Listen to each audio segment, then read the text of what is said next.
ರಾಜ್ಯ ಅಧ್ಯಕ್ಷ ಆದಿಯಾಗಿ ಯಾರಿಗೆ ರೈತರ ಬಗ್ಗೆ ಮಾನ್ಯ ಮಗಳ ಬಗ್ಗೆ ಏನು ಗೌರವ ಇದೆ ಅದೆಲ್ಲ ಬರ್ತಾರೆ ಸರ್. ಮೊನ್ನೆ ಅದೇ ಅದಕ್ಕೆ ಅವ್ರು ನಮಸ್ಕಾರ ಮಾಡಿದ್ರೆ ನಾನು ನಮಸ್ಕಾರ ಮಾಡಿ ಊಟಕ್ಕೆ ಕರೆದ್ರು ಹೋಗ್ಬೇಡದು ನಾನು ಬಿಟ್ಟಿದ್ದು. ಬಟ್ ಆತ್ಮೀಯರು ಮಾತಾಡಿದ್ರು ಏನು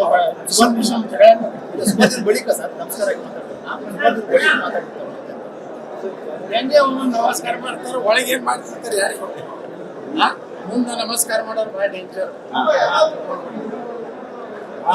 ಭಾಳ ಬೆಲ್ಲದ ಮಾತುಗಳು ಭಾಳ ಡೇಂಜರ್ ಇರ್ತಾರೆ.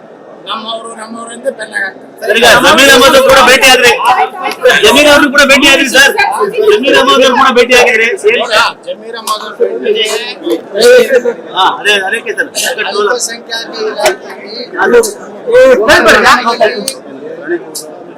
ಏನ್ ಮಾಡ್ಯಾರ, ಒಂದು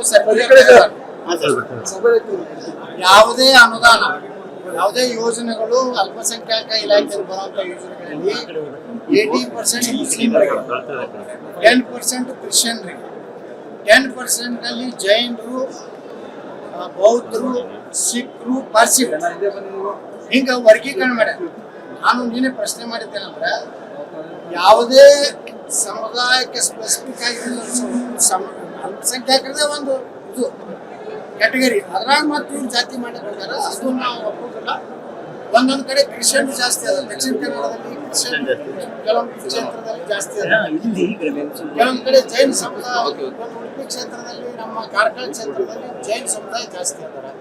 ನೀವು 80-10 ರೇಷಿಯೋ ಮಾಡಿದ್ರೆ ಆ ಜೈನ ಸಮುದಾಯಕ್ಕೂ ಅನ್ಯಾಯ ಆಗ್ತದೆ, ಕ್ರಿಶ್ಚಿಯನ್ ಸಮಾಜಕ್ಕೂ ಅನ್ಯಾಯ ಆಗ್ತದೆ. ಅದಕ್ಕೆ ನಾವು ಹೇಳಿದ್ದೇನೆಂದ್ರೆ ವಿಧಾನಸಭಾವಾರ ಯಾವ್ಯಾವ ಅಲ್ಪಸಂಖ್ಯಾತ ಸಮುದಾಯಗಳದಾವ, ಜೈನರು ಇರ್ಬೋದು, ಸಿಖ್ರು ಇರ್ಬೋದು, ಪಾರ್ಸಿಗಳು ಇರ್ಬೋದು, ಕ್ರಿಶ್ಚಿಯನ್, ಆ ಪರ್ಸೆಂಟೇಜ್ ಮ್ಯಾಗ ಅವ್ರಿಗೆ ಏನು ಅವರ ಸೌಲಭ್ಯಗಳನ್ನು ಕೊಡ್ಬೇಕಾಗ್ತದೆ. ಇವತ್ತು ಜಮೀರ್ ಅಹಮದ್ ಖಾನ್ ಬೆಳಿಗ್ಗೆ ಕರೆಸಿದ್ರು, ಅವರ ಎಲ್ಲ ಅಧಿಕಾರಿಗಳು ಬಂದಿದ್ರು. ನಾವು ಹೋಗಿದ್ದೆ ಅವ್ರ ಕಚೇರಿಗೆ, ಸರ್ಕಾರಿ ಕಚೇರಿಗೆ ಹೋಗಿದ್ದೆ.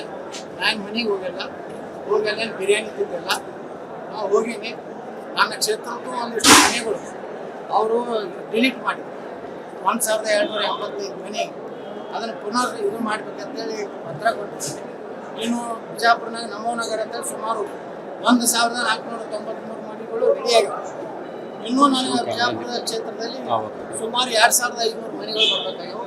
ಅದನ್ನು ಕೊಡಬೇಕಾದ್ರೆ 31 ಎಕರೆ. ಇದೆಲ್ಲಾನು ಜನರ ಪರವಾಗಿ ನಮ್ಮ ಹಿಂದೂ ಸಮಾಜದ ಭಾಗಗಳಿಗೆ ಅನ್ಯಾಯ ಆಗಿದೆ. ಹೋಗಿದ್ದು ನಿಜ. ನಮ್ಮದು ಜಮೀರ್ ಅಹಮದ್ ಖಾನ್ ಸರ್ಕಾರಿ ಕೆಲಸಕ್ಕೆ ಹೋಗಿದ್ದೆ ಹೊರತು ಯಾವುದೇ ವೈಯಕ್ತಿಕ ಕೆಲಸ